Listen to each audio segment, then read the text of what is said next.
Hey guys, it's Rob Murray back from Intrigue Media. I wanted to share an idea that's kind of set me free for the last year or two.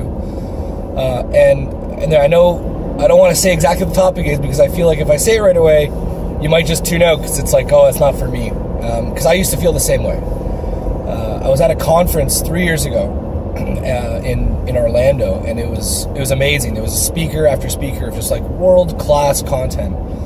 And there was a common theme in maybe 5 out of the 15 or 16 that I saw over the course of 3 days. And the idea is around self-reflection and specifically journaling. Now, I know, journaling. I don't want to journal, or maybe I don't have the time to do that, or, I think about things, and that's good enough.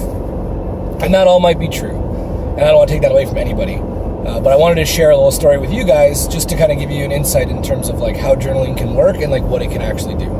So I was at this conference, I saw all these great speakers talk about how journaling is like one of the number one ways to understand what's going on in between your own ears and can truly help you take yourself to the next level and your business, the relationships you have, in all aspects of life. So finally, after, speaker after speaker, I was like, hey, fine, I'm going to journal. And I started journaling. And the couple of things I've learned over the last couple of years of doing it, the first one being you only need to journal as much as you need to journal. A lot of people, myself included, put a lot of pressure on themselves to journal every day for a certain amount of days. And when we don't get it done the way we expected to, we start to, should on ourselves. Oh, I should have done that today, and I didn't. So first things first, when it comes to journaling, you do it at the level of consistency that's good with you. For me, I'm consistently inconsistent. I usually journal maybe 4 or 5 times a month. That's about it. The next question comes into, well, what is it that you journal about? And there's a ton of different ideas on how to journal.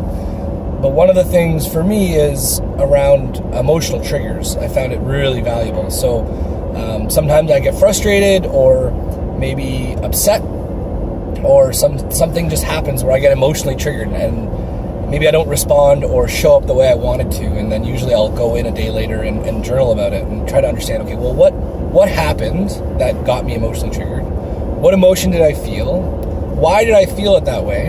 And do I want to keep it? Because sometimes being emotionally involved around a topic is okay as far as I'm concerned. So the story I wanted to tell you was trying to buy a car. And I was with my better half, Megan, love you.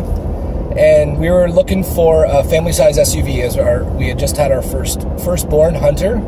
And he's now 3, and we've got 2 more twin girls, and they're amazing.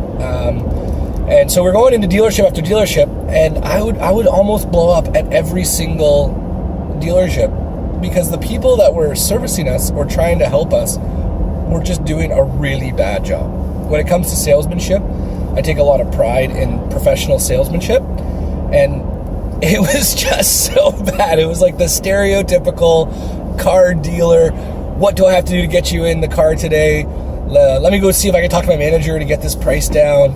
It was just garbage. Oh, here's the keys and check out this, and without asking any questions as to what it is we were trying to buy and why we were buying it. So when I journaled about it, I realized that the emotion I was experiencing was frustration. And the reason I was experiencing it was because the people that were servicing us weren't servicing us the way I wanted to be serviced or the way I would service somebody walking through my doors.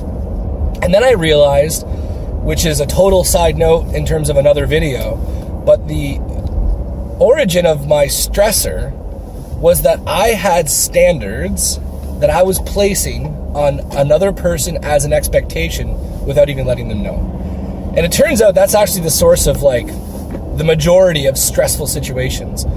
When someone's acting in a way that we don't believe they should be acting, it stresses us out. But it's typically because it's a standard we hold that we're placing on somebody else as an expectation. And so as I was journaling going through this process, I realized that people haven't gone through the same sales training that I've gone through. If I want to have an experience the way I want to have it, then I can go in there and try to navigate the conversation a bit more proactively. And I didn't want to be frustrated in those situations because it made everybody feel uncomfortable, myself included. So after journaling for a couple of weeks on it, I came to this realization, and it's really helped me. Now I don't get frustrated when I experience what I would consider poor sales experiences or customer service experiences, and I just do my best to navigate the situation so that I get the outcome I'm looking for. And man, is that freeing. because now I'm not experiencing those frustrating moments like I used to. And I know that it might seem like this one situation is isolated, but I can tell you that if at any point you're experiencing stress or frustration, anxiety, whatever, if you journal about what experience happened that made you feel upset, what emotion you experienced when you were in that moment, why you experienced it, and do you want to keep it, it could help you in terms of freeing yourself and just getting rid of all those emotions by just understanding where they're coming from. So anyway, journaling, it helps everybody from leadership inside an organization, owners, staff. It helps with relationships all across the board. And for me, it's really freed me up to be my best self over the last couple of years. So I hope that helps. Thanks, guys.